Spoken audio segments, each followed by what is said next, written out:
আসসালামু আলাইকুম, স্বাগত জানাচ্ছি চ্যানেল আই সংবাদে। সংবাদ কক্ষে আপনাদের সাথে আছি আমি প্রিয়াঙ্কা। বিস্তারিত সংবাদের শুরুতেই জানিয়ে দিচ্ছি ফ্রেশ আটা ময়দা সুজি সংবাদ শিরোনামগুলো। জুলাই আগস্ট গণহত্যায় শেখ হাসিনা সহ ৪৬ জনের বিরুদ্ধে ২০ এপ্রিল তদন্ত প্রতিবেদন দাখিলের নির্দেশ। সাবেক মন্ত্রী প্রতিমন্ত্রী সহ ১৬ জনকে হাজির। গুম আয়না ঘরের শুরু শেখ মুজিবের শাসনামলেই বললেন উপদেষ্টা মাহফুজ। সে সময়ের একনায়কতন্ত্রের পরিকল্পনা হাসিনার আমলে বাস্তবায়ন মন্তব্য। আওয়ামী লীগের সংগঠিত হওয়া প্রতিরোধ সহ ত্রিমুখী চ্যালেঞ্জ মোকাবেলায় ডিসিদের সতর্ক থাকার নির্দেশ। জনগণকে সেবাদান নিশ্চিতের তাগিদ।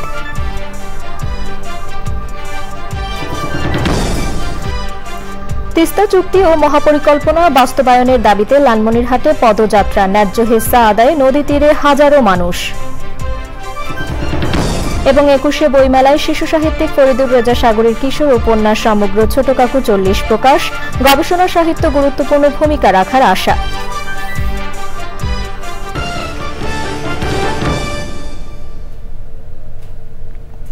সংবাদ শিরোনামগুলো জানাচ্ছিলাম। এখনকার সংবাদ আয়োজন একই সঙ্গে চ্যানেল আই এর ইউটিউব চ্যানেলে এবং চ্যানেল আই এর ওটিটি প্ল্যাটফর্ম আই স্ক্রিনে লাইভ স্ট্রিম হচ্ছে।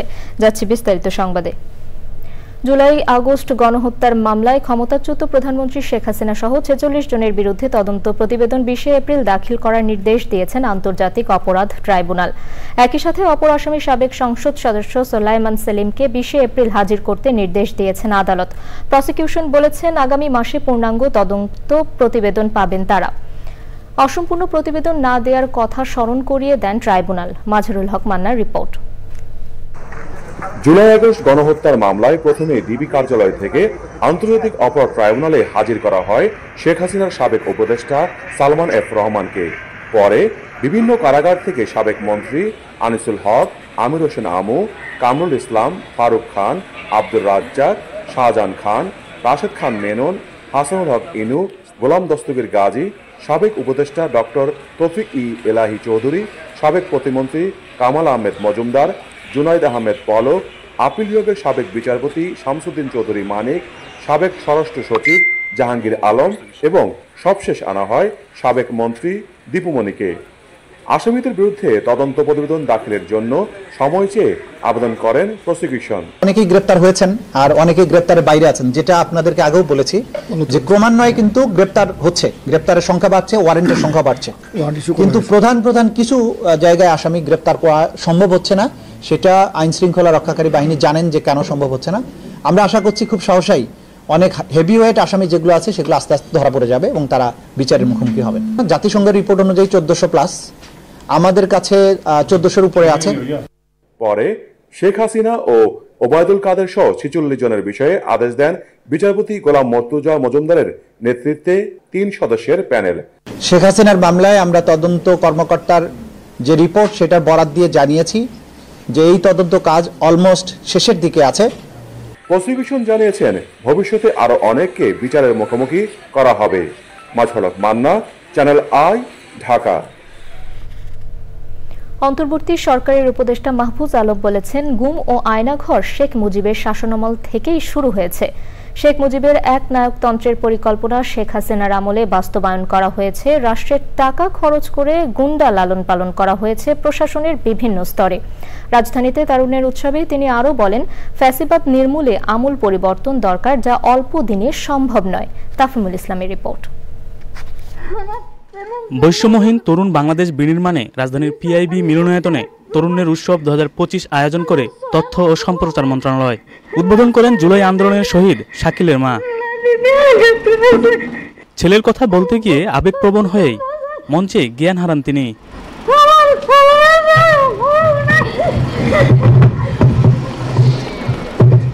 এর আগে সংক্ষিপ্ত আলোচনায় প্রধান উপদেষ্টার প্রেস সচিব শফিকুল আলম বলেন, তারুণ্যের শক্তিতে ফ্যাসিস্টকে দেশ থেকে তাড়ানো হয়েছে। গত 15 বছর দেখেন আমরা কেউ কিন্তু নামলাম না, আমরা ওয়েট করতে হলো কিছু নাহিদের জন্য, কিছু আসিফের জন্য, কিছু মাহফুজদের জন্য, তারা আমাদেরকে নেতৃত্ব দিবে। আমাদের যে অসিফাইড যে বুড়ো যে লিডারশিপ সেটা পারে নাই এই হাসিনার মতো একটা ভয়ঙ্কর একটা ডিক্টেটরশিপকে কনফ্রন্ট করতে। উপদেষ্টা মাহফুজ আলম বলেন, পুলিশ, র্যাব, বিজিবিকে রক্ষী বাহিনীতে পরিণত করেছিল ফ্যাসিস্ট সরকার। 72 থেকে 75 সালে যেই স্টাইলে বাংলাদেশের জনগণের উপর নিপীড়ন চালানো হয়েছিল, সেই একই স্টাইলে শেখ হাসিনা বাংলাদেশের মানুষের উপর নিপীড়ন চালিয়েছে। গুম, আয়নাগর এবং এই যে নির্বিচার নিপীড়ন, এই ঘটনা শেখ মুজিবুর রহমানের আমলেই ঘটেছে।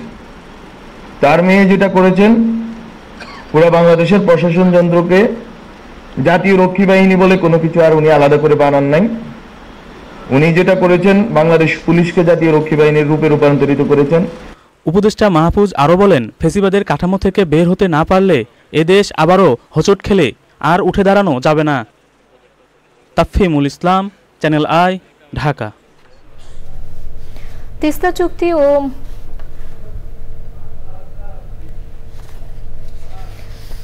তিস্তার পানির ন্যায্য হিস্সা না পাওয়ায় বিপাকে নদী তীরের বাসিন্দারা। প্রতি বছরই শুকনো মৌসুমের শুরুতেই পানিশূন্য হয়ে পড়ে তিস্তা। এই অবস্থায় তিস্তা নদী রক্ষা আন্দোলন কমিটির প্রধান সমন্বয়কারী অধ্যক্ষ আসাদুল হাবিব দুলুর নেতৃত্বে পদযাত্রাটি তিস্তা সড়ক সেতু হয়ে তিস্তা রেল সেতু কাউনিয়া পয়েন্টে গিয়ে শেষ হয়। পদযাত্রায় তিস্তাপাড়ের হাজার হাজার মানুষ ব্যানার, প্ল্যাকার্ড হাতে অংশ নেন এবং তিস্তা নদীর রক্ষায় স্লোগান দিতে থাকেন। কর্মসূচির দ্বিতীয় দিনের সমাবেশ তিস্তা নদীতে নেমে প্ল্যাকার্ড প্রদর্শন সহ নানা কর্মসূচি পালন করা হয়। সন্ধ্যায় বিএনপির ভারপ্রাপ্ত চেয়ারম্যান তারেক রহমান ভার্চুয়ালি যুক্ত হয়ে বক্তৃতা করবেন।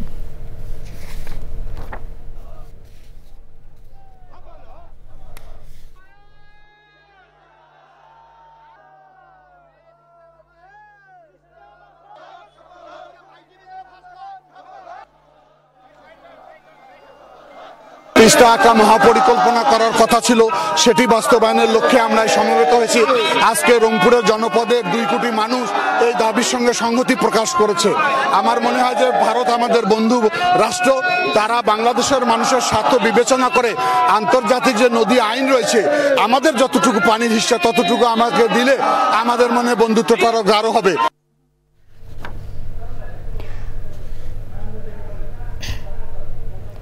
এছাড়া তিস্তা চুক্তি ও মহাপরিকল্পনা বাস্তবায়নের দাবিতে তিস্তা নদীর রক্ষা আন্দোলন কমিটির লাগাতার 48 ঘন্টার আন্দোলন কর্মসূচি চলছে। আজ কর্মসূচির দ্বিতীয় দিনে পদযাত্রা, সমাবেশ সহ নানা কর্মসূচি পালিত হচ্ছে। এ নিয়ে বিস্তারিত জানতে তিস্তা রেল সেতু কাউনিয়া পয়েন্ট থেকে যুক্ত হচ্ছেন মইনুল হাসান। আমরা সরাসরি যাচ্ছি তার কাছে। মইনুল, দ্বিতীয় দিনের কর্মসূচির ব্যাপারে কি তথ্য আছে আপনার কাছে?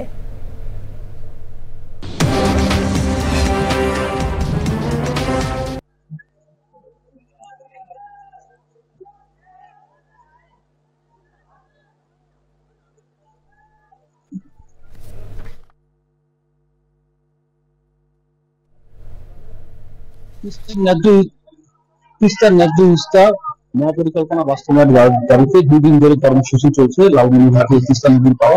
আপনারা দেখছেন কি এখানে কিন্তু কর্মসূচিতে অংশগ্রহণ করেছে বিভিন্ন জেলার হাজারো মানুষজন এখানে অবস্থান করেছে। কালকে থেকে কিন্তু মূলত এই কর্মসূচি শুরু হয়। কর্মসূচি উদ্বোধন করেন বিএনপির মহাসচিব মির্জা ফখরুল ইসলাম আলমগীর। তিনি বিকেলবেলা এই কর্মসূচি উদ্বোধন করেন। তিস্তার মানুষের যে সাধারণ জীবন যেমন সেই জীবন যেমনের তুলে ধরার জন্য এবং তাদের যে অবস্থা এখন শুকনো মৌসুমে কিন্তু এখানে পুরো পানি শুকিয়ে যায় এবং তাদের জীবন মান চলাচলে বিভিন্ন বাধা সৃষ্টি হয়। কিন্তু বর্ষার সময় আবার কিন্তু প্রচুর পানি থাকার কারণে তাদের ঘরবাড়ি ডুবে যায়, ফসল ফলাদি ডুবে যায়। সবকিছু পরিস্থিতি মিলে কিন্তু তারা জাগো তিস্তা বাঁচাই স্লোগানে এই কর্মসূচি চলছে এবং 48 ঘন্টার কর্মসূচি। সেই 48 কর্মসূচি কিন্তু আজকে আমরা সন্ধ্যার দিকে বিএনপির ভারপ্রাপ্ত মহাসচিব তারেক রহমান তিনি কিন্তু সমাপনী বক্তব্য দিবে এবং এখানকার সাধারণ মানুষের উদ্দেশ্যে তিনি ভাষণ দিবে। তিস্তা নিয়ে সামনে পরবর্তী পরিকল্পনা কি সেই পরিকল্পনার তথ্য কিন্তু উনি এখান থেকে তুলে দেবেন। সেখানে সাধারণ মানুষ অনেক জড়ো হয়েছে, তারা কিন্তু বিভিন্ন প্যান্ডেল করে এখানে অবস্থান নিচ্ছে শুধু তিস্তা রক্ষা এবং তিস্তা বাস্তবায়নের উপলক্ষে। আমরা একটু আমাদের চ্যানেলের প্রতিনিধি স্টাফ রিপোর্টার মেঘনা লাভলি আপনার সাথে কথা বলবো। আপনি তো এখানে 2 দিন ধরে অবস্থান করছেন, এখানে সাধারণ মানুষ এখানে সবাই আসছে, তাদের মতামত কি, তারা কি চাচ্ছে, তাদের দাবিগুলো একটু যদি আমাদেরকে বলতেন। 2 দিনের যে কর্মসূচি, লাগাতার যে এই 48 ঘন্টার কর্মসূচি এবং এই তিস্তা বাঁচানোর যে সংগ্রাম, আমি বলবো যে এই উত্তরের কোনো মানুষকে সেভাবে মনে হয় না যে ঘরে বসে আছে। তারা কাজকর্ম ফেলে দিয়ে তারা এই প্রান্তে সমবেত হয়েছে এবং শুধু এই প্রান্তে বলে ভুল হবে, 5টি জেলার, যেটা তিস্তা বেষ্টিত যে 5টি জেলা, এই 5টি জেলার যে 11টি স্থান, সেই স্থানে তারা সমবেত হয়ে এটি জানান দিচ্ছে যে তিস্তা পানির যে ন্যায্য হিস্সা এবং সেই সাথে তিস্তা মহাপরিকল্পনা এটি দ্রুত বাস্তবায়ন না হলে হয়তো এদের কর্মসূচি থেমে থাকবে না, এই কর্মসূচি লাগাতার হিসেবে চলতে থাকবে। যেমনটি জানলেন, এখানে কিন্তু সব মানুষ এখানে জড়ো হচ্ছে, তাদের একটি দাবি তিস্তার ন্যায্য হিস্যার যে পানি এবং মহাপরিকল্পনা বাস্তবায়ন, সেটি কিন্তু বাস্তবায়ন করতে হবে। যদি বাস্তবায়ন করা না হয় এই লাগাতার কর্মসূচি চলবে সবসময়। এখানকার মানুষ একটি দাবি, তাদের এই দাবি পূরণের জন্য সরকার এবং এখন যে অন্তর্বর্তী সরকার আছে তাদের প্রতি দৃষ্টি আকর্ষণ করে বারবার তারা হুঁশিয়ারি দিয়েছেন। এই ছিল আমার কাছে সর্বশেষ তথ্য। ধন্যবাদ মইনুল আপনাকে। আমরা পরবর্তীতে আরো জানবো আপনার কাছে। কানাডার টরন্টো পিয়ারসন আন্তর্জাতিক বিমানবন্দরে অবতরণের সময় 80 জন আরোহী নিয়ে একটি বিমান উল্টে গিয়ে দুর্ঘটনা ঘটেছে। ঘটনায় এক শিশুসহ কমপক্ষে 19 জন আহত হয়েছেন, তাদের মধ্যে 3 জনের অবস্থা গুরুতর। বিমানবন্দর কর্তৃপক্ষ জানিয়েছে ডেল্টা এয়ারলাইন্সের বিমানটি মিনেসোটা অঙ্গরাজ্যের মিনিয়াপোলিস থেকে আসছিল। কানাডার সবচেয়ে বড় বিমানবন্দর পিয়ারসনে বিমানটি অবতরণের আগে ব্যাপক তুষারপাত হয়, তবে দুর্ঘটনার কারণ এখনও জানা যায়নি। কানাডার পরিবহন মন্ত্রী অনিতা আনন্দের কার্যালয় নিশ্চিত করেছে বিমানের আরোহীদের সবার নাম জানা গেছে, কোনো মৃত্যুর খবর পাওয়া যায়নি।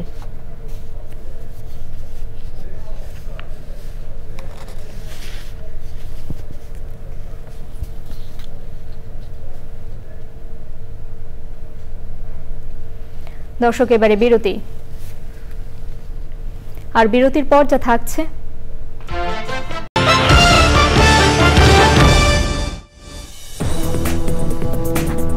ফিরে এলাম বিরতির পর। আসন্ন রমজানে আইন শৃঙ্খলা পরিস্থিতি নিয়ন্ত্রণ সহ ত্রিমুখী চ্যালেঞ্জ আছে বলে মনে করছে অন্তর্বর্তী সরকার। রাজধানীতে জেলা প্রশাসক সম্মেলনের শেষ দিনে আওয়ামী লীগ আবারও সংগঠিত হচ্ছে উল্লেখ করে ডিসিদের সতর্ক থাকতে বলা হয়েছে। আইন উপদেষ্টা বলেছেন জেলা প্রশাসকরা আগে অপকর্মে জড়িত ছিলেন। রফিকুল বাশারের রিপোর্ট। জেলা প্রশাসক সম্মেলনের তৃতীয় দিনের শুরুতে 3 বাহিনীর প্রতিনিধিরা বৈঠক করেন। বৈঠক শেষে জানানো হয়, আগস্টে লুট হওয়া 6000 অস্ত্রের মধ্যে 1400 এখনও উদ্ধার হয়নি। আওয়ামী লীগ আবারও সংগঠিত হয়ে কর্মসূচি দিচ্ছে জানিয়ে তাদের বিরুদ্ধে জেলা প্রশাসকদের সতর্ক থাকতে বলা হয়েছে।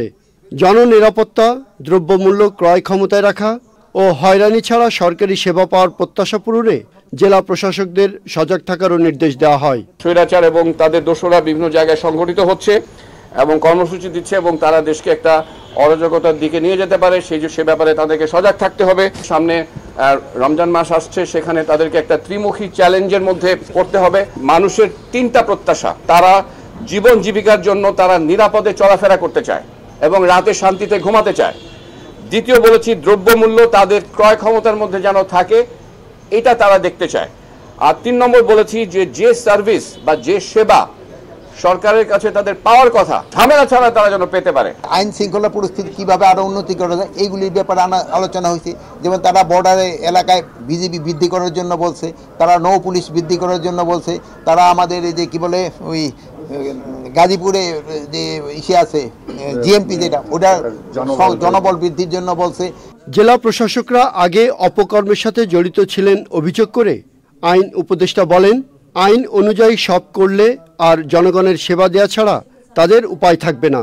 এত বড় রাষ্ট্রের একটা রিসোর্সকে গত ফ্যাসিস্ট রেজিম জনগণকে অত্যাচার করার জন্য, নিপীড়ন করার জন্য এবং তাদের অপকর্ম জায়েজ করার জন্য ব্যবহার করা হয়েছিল। তো আমরা আশা করব ভবিষ্যতে বাংলাদেশে যেই দলই ক্ষমতায় আসুক, কোনোদিন যেন আমাদের যে প্রশাসন ক্যাডারে যে অসীম আমাদের সম্ভাবনা শক্তি রয়েছে, এটা যেন জনগণকে নিপীড়নের কাজে না লাগিয়ে আমাদের সংবিধানে যেভাবে বলা আছে জনগণের সেবা করার কাজে যেন লাগা। স্থানীয় সরকার নির্বাচনের মাধ্যমে প্রতিনিধি নিয়ে আসা উচিত বলে মন্তব্য করেন স্থানীয় সরকার উপদেষ্টা আসিফ মাহমুদ সজীব ভূঁইয়া। আওয়ামী লীগের শাস্তি হওয়া উচিত বলেও মন্তব্য করেন তিনি। Rafiqul Bashar, channel I, Dhaka. এবারে ভাষার মাস ফেব্রুয়ারি।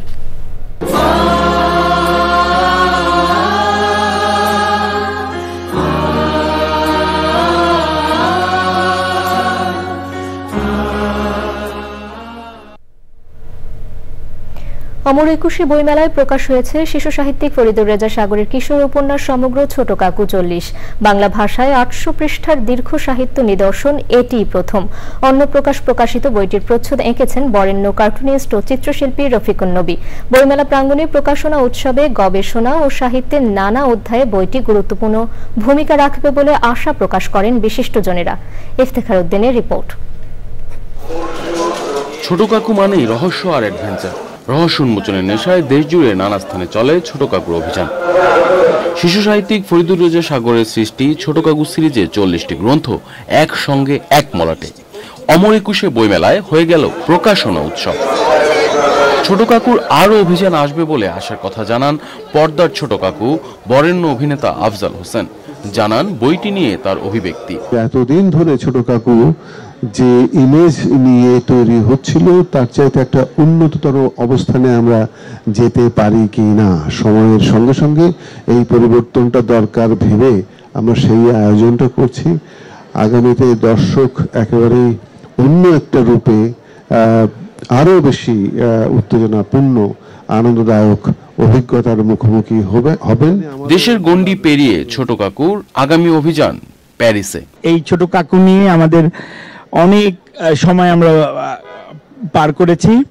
খুব শিগগিরই দুটো গল্প নিয়ে, একটা প্যারিস আরেকটা অন্য কোনো একটা জায়গায়, ছোট কাকু মুভি আপনাদের সামনে উপস্থিত হবে, কমপ্লিট মুভি। এবং আমার মনে হয় যে ওটা সারা বাংলাদেশে সারানো হবে, না সবাইকে পৌঁছে দিতে পারবো। আর দ্বিতীয়ত বিদেশের ক্লায়েন্টগুলোর জন্য, আমরা বিদেশে প্রচুর বাঙালি আছে, আর শুধু আমরা বাংলা ভাষাভাষী আছি অলমোস্ট 10 কোটি লোক বা 20 কোটি লোক বিদেশে।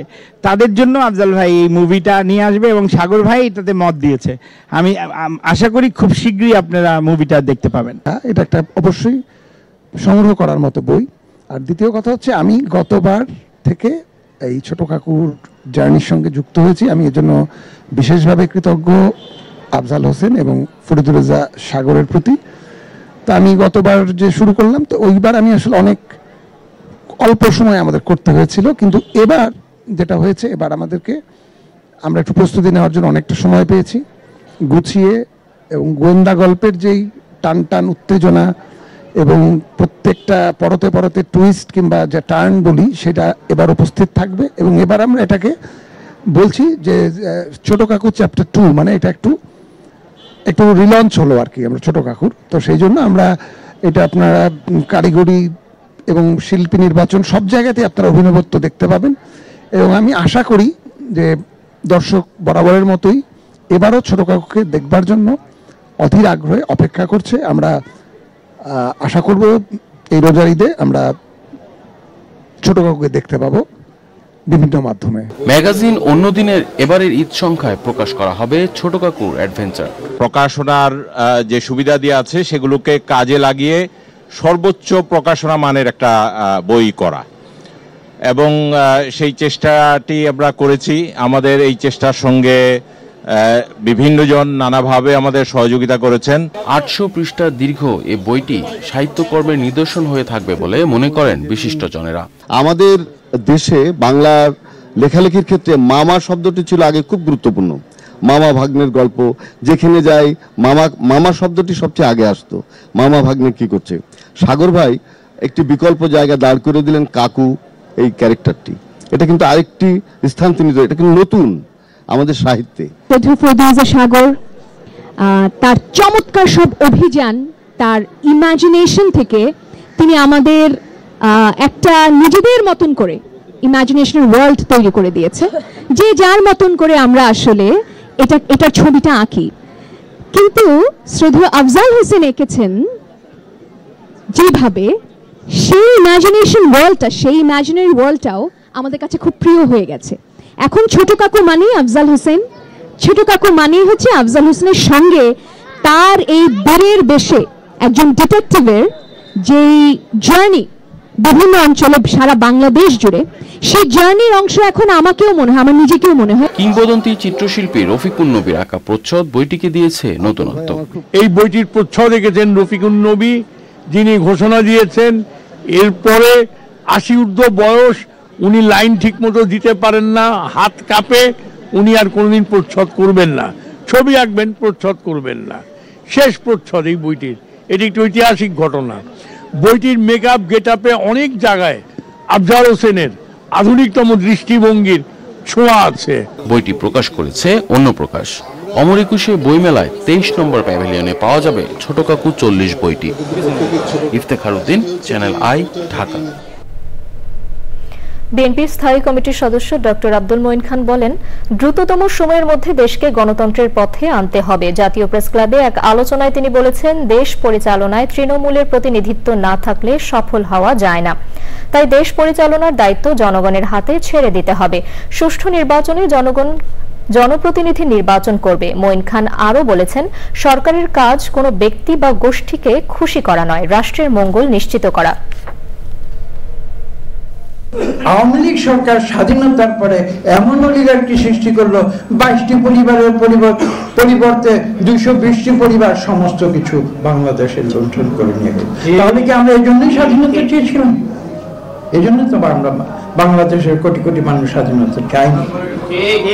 কাজে আজকে এই কঠিন সত্যগুলো আমাদের শুধু উপলব্ধি করতে হবে না, এই কঠিন সত্যগুলো উপলব্ধি করতে হবে আজকের অন্তর্বর্তীকালীন সরকারকে, যাদের আমরা সেই সমস্যার সমাধানের দায়িত্ব দিয়েছি। তিস্তার পানির ন্যায্য হিস্সা না পাওয়ায় বিপাকে নদী তীরের বাসিন্দারা। প্রতি বছরই শুকনো মৌসুমের শুরুতেই পানি শূন্য হয়ে পড়ে তিস্তা। এই অবস্থায় তিস্তা মহাপরিকল্পনা বাস্তবায়নের দাবিতে তিস্তা নদীর রক্ষা আন্দোলনের কর্মসূচিতে যোগ দিয়েছেন হাজার মানুষ। কুড়িগ্রাম প্রতিনিধি শ্যামল ভৌমিকের তথ্য, ভিডিও চিত্রে আফরোজা হাসির রিপোর্ট।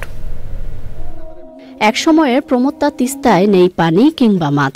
তিস্তা ধুধু বালুচরে পরিণত হওয়ায় থমকে গেছে নদীকেন্দ্রিক জীবন জীবিকাও।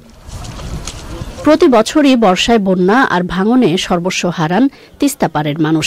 শুষ্ক মৌসুমে পানির অভাবে ব্যাহত হয় একরের পর একর জমির চাষ। বহুদিন থেকে নদী ভাঙ্গিয়ে আসলাম, 6-7 বছর নদী ভাঙছে। আমরা কোথায় যাই এখন? কোনো যাওয়ার কোনো বুদ্ধি নেই। এখন মনে করেন যদি একটু পানি থাকলে হয় নদীতে, নাহলে আমার আবাদ করা গেল হয়।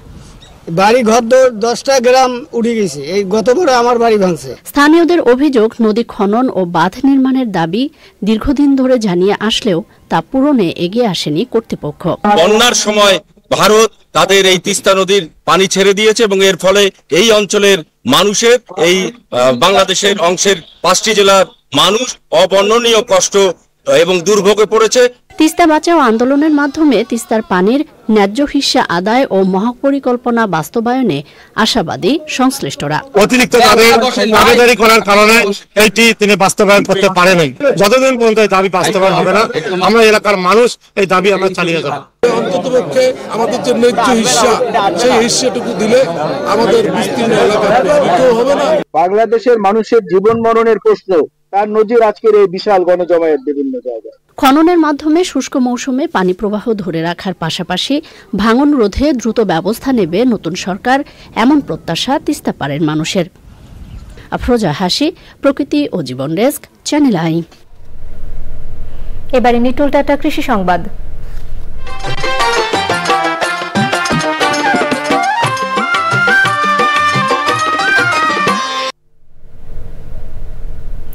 পাবনায় কৃষকের মধ্যে সাড়া জাগিয়েছে বাড়ি কৃষি প্রযুক্তি পার্ক। শস্য মিউজিয়াম থেকে কৃষক তার পছন্দের জাত বাছাই করে লাভবান হচ্ছেন। এই প্রযুক্তি কৃষকের দোরগোড়ায় পৌঁছে দিতে কাজ করছে বাড়ির সরেজমিন গবেষণার বিভাগ।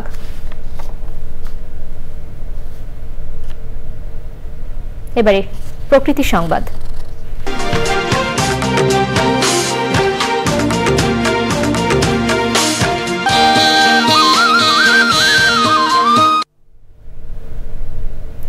রাঙ্গামাটির বাঘাইছড়ি সাজেক পর্যটন কেন্দ্রের নিচে পাহাড়ে জুমের আগুন থেকে অল্পের জন্য রক্ষা পেয়েছে বেশ কয়েকটি রিসোর্ট। সোমবার সন্ধ্যায় আগুনের শিখা পাহাড়ে ছড়িয়ে পড়লে রিসোর্টে অবস্থান করা হাজারো পর্যটক আতঙ্কিত হয়ে পড়েন। সাজেকের সেনা সদস্য ও স্থানীয় লোকজনের 1.5 ঘন্টার চেষ্টায় আগুন নিয়ন্ত্রণে আসে। প্রত্যক্ষদর্শীরা জানান, সাজেকের নিচের পাহাড়ে আগুন দেয়া হয়, বাতাস বেড়ে গেলে আগুন আশেপাশের রিসোর্টগুলোতে ছড়িয়ে পড়ে। তবে এতে কোনো ক্ষয়ক্ষতি হয়নি। ঘটনার কারণ অনুসন্ধানে নির্দেশ দিয়েছেন বাঘাইছড়ি উপজেলা নির্বাহী কর্মকর্তা শিরিন আক্তার।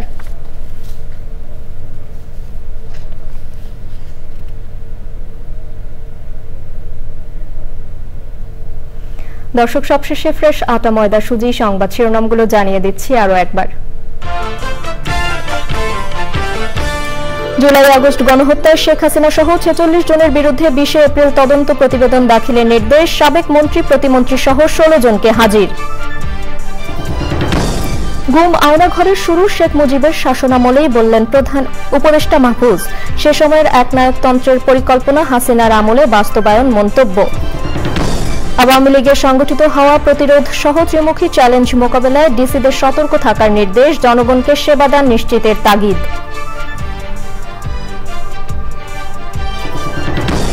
তিস্তা চুক্তি ও মহাপরিকল্পনা বাস্তবায়নের দাবিতে লালমনিরহাটে পদযাত্রা। ন্যায্য হিস্সা আদায়ে নদী তীরে হাজারো মানুষ।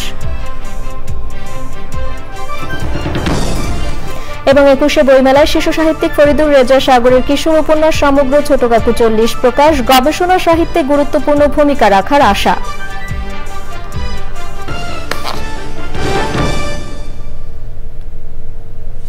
দর্শক, এখনকার সংবাদ আয়োজন এ পর্যন্তই। এতক্ষণ সাথে থাকার জন্য ধন্যবাদ সবাইকে।